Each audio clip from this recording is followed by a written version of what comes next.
Video নিয়ে আর কিছু কথা বলতে। তো আমি ভিডিও ছাড়ি বেশ কয়েক বছর হয়ে গেল এই সোশ্যাল মিডিয়ায়। তো কথাটা হচ্ছে পাড়ার কিছু কাকিমাদের নিয়ে। তো আমি এই ভিডিওগুলো ছাড়ি, কিছুদিন আগে রিসেন্টলি একটা ভিডিও ছেড়েছি। আমি দেয়ালে রঙ করছিলাম। তো রঙ করার সময় বলেছিলাম যে এই কাজটা করতে ভালো লাগে বা এই কাজই করব, এরকম একটা কিছু কথা। তো কিছুজন আমাকে বলেছে তো যে হ্যাঁ কর গে যা বা এরকম কিছু একটা বলেছে। তো যাই হোক সেই সব ডিটেলসে আমি যাচ্ছি না।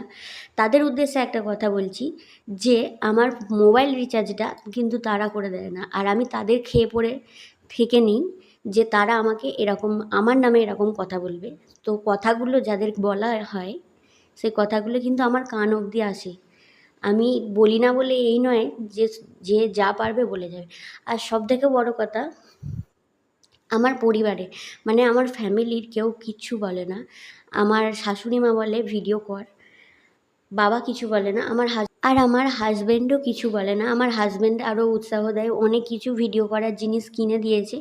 আমি ভিডিও করি না, যাই হোক সেটা আমার ফল।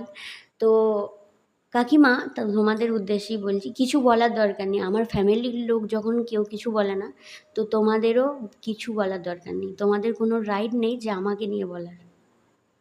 পরের বার বলতে গেলে ভেবে চিন্তে বলবে কথা। আর আমার নামে যে এত বদনাম করা হচ্ছে, তো পরের বার আর এরকম সম্মান দিয়ে কিন্তু কথা বলবো না, ডাইরেক্টলি বলবো।